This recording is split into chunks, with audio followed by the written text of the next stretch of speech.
26 সাগরে মুম্বাই হামলার অন্যতম চক্রী তাহাউর হুসেন রানাকে ভারতের হাতে তুলে দিয়েছে আমেরিকা। ভারতের হাতে প্রত্যর্পণের পর মধ্যরাতে কোর্টে শুনানি হয়।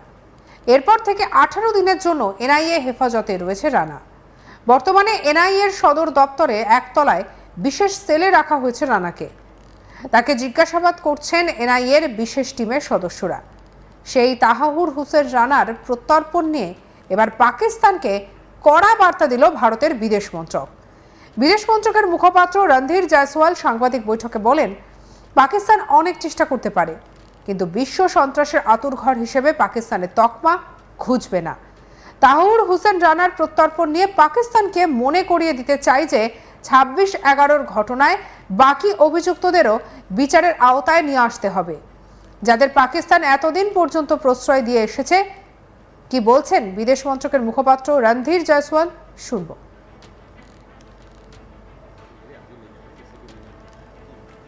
Pakistan may try very hard, but its reputation as the epicenter of global terrorism will not diminish. The extradition of Rana is a reminder yet again to Pakistan that it needs to act to bring to justice other perpetrators of Mumbai terror attacks whom it continues to shield. Pakistan may try very hard, but its reputation as the epicenter of global terrorism will not diminish. The extradition of Rana is a reminder yet again to Pakistan that it needs to act to bring to justice other perpetrators of Mumbai terror attacks whom it continues to shield. পাকিস্তানের কাশ্মীর নিয়ে স্বপ্ন দেখা যেন কোনোভাবেই বন্ধ হচ্ছে না।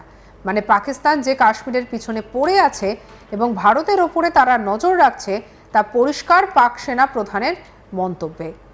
পাকিস্তানের সেনা প্রধান জেনারেল মুনির দাবি করেছিলেন যে কাশ্মীর ইসলামাবাদের গলার শিরা, মানে কোনোভাবেই কাশ্মীরকে ছাড়বে না পাকিস্তান। যেভাবে গলার শিরা কেটে দিলে মানুষ শেষ হয়ে যায়, সেরকমই কাশ্মীরের গুরুত্ব বুঝিয়ে দিলেন পাক সেনা প্রধান।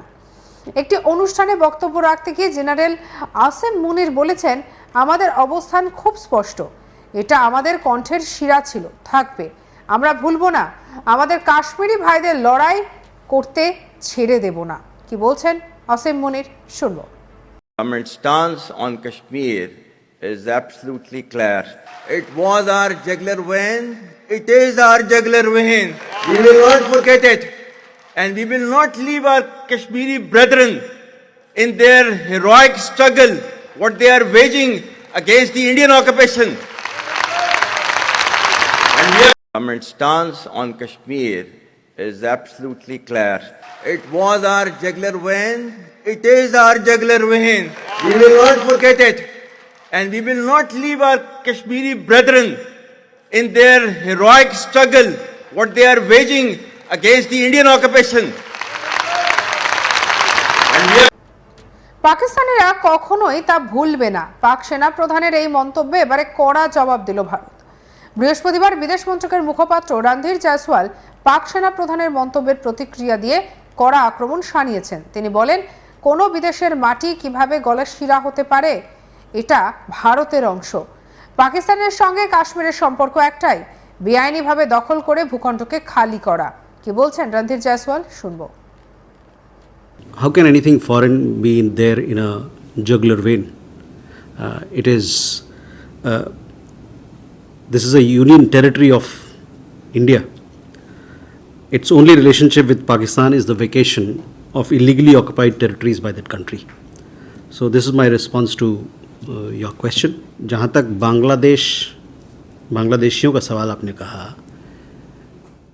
जो भी विदेशी नागरिक हमारे देश में रहते हैं, चाहे वो वैध रूप से रहें चाहे अवैध रूप से रहें, ये मसला जो है हमारे गृह मंत्रालय का है, और गृह मंत्रालय उसके लाभ में जो भी और भी राज्य हैं, उनके जो तंत्र हैं, इस पर वो काम करते हैं विधिवत कानूनवत, जो हमारे गाइडलाइंस है उसके मुताबिक। अमेरिका के उपराष्ट्रपति भारत आ रहे हैं, इसके बारे में हम लोगों ने आपको जानकारी दी।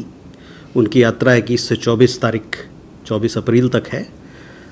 उस यात्रा के दरमियान उनकी मुलाकात भारत के प्रधानमंत्री से होगी उस दौरान जो बातचीत होगी उसमें जितने मुद्दे हैं भारत और अमेरिका के बीच द्विपक्षीय मुद्दे हैं उन पर बातचीत होगी। প্রসঙ্গত এর আগেও ভারত এবং পাকিস্তান কতটা আলাদা তা বোঝাতে তিনি টু নেশন থিওরি তুলে ধরে একটি মন্তব্য করেন। আমাদের পূর্বপুরুষরা বিশ্বাস করত যে আমরা সব দিক থেকে হিন্দুদের থেকে আলাদা, আমাদের ধর্ম আলাদা, আমাদের রীতিনীতি আলাদা, ঐতিহ্য আলাদা, চিন্তা ভাবনা আলাদা, জীবনের লক্ষ্য উদ্দেশ্য আলাদা। সেখান থেকেই দুই দেশের তত্ত্ব উঠে এসেছিল। এই বিশ্বাসের ওপর তত্ত্ব গড়ে উঠেছিল যে আমরা দুটি ভিন্ন দেশ, এক নয়।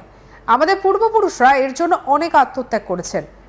আমার ভাই বোনেরা এটা ভুলে যাবেন না। আপনাদের সন্তানদের বলা উচিত যে তারা যেন কখনো পাকিস্তানের কাহিনী না ভোলে। কি বলছেন অসীম মুনির, শুনবো। पाकिस्तान की कहानी अपने बच्चों को जो है आपने जरूर सुनानी है ताकि वो पाकिस्तान की कहानी ना भूलें। Well, our forefathers they thought that we are different from the Hindus in every possible aspect of life.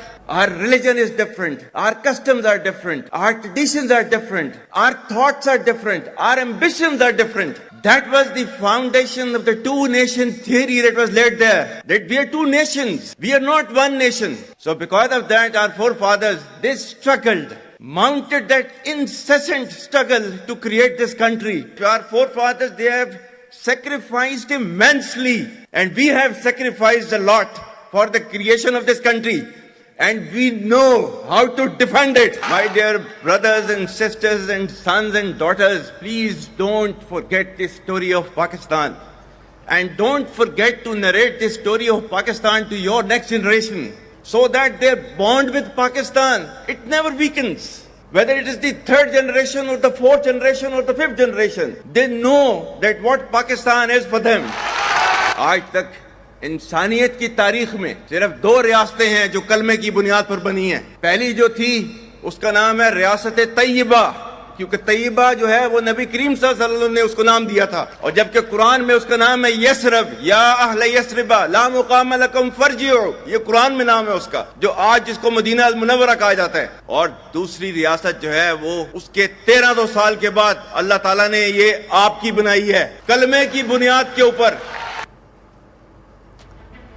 তার এই মন্তব্যের পরেই রীতিমতো ক্ষেপে লাল ভারত। কিন্তু এবার কাশ্মীর নিয়ে যেভাবে পাকিস্তান স্বপ্ন দেখা শুরু করেছে তাতে অনেকেই হাসছেন।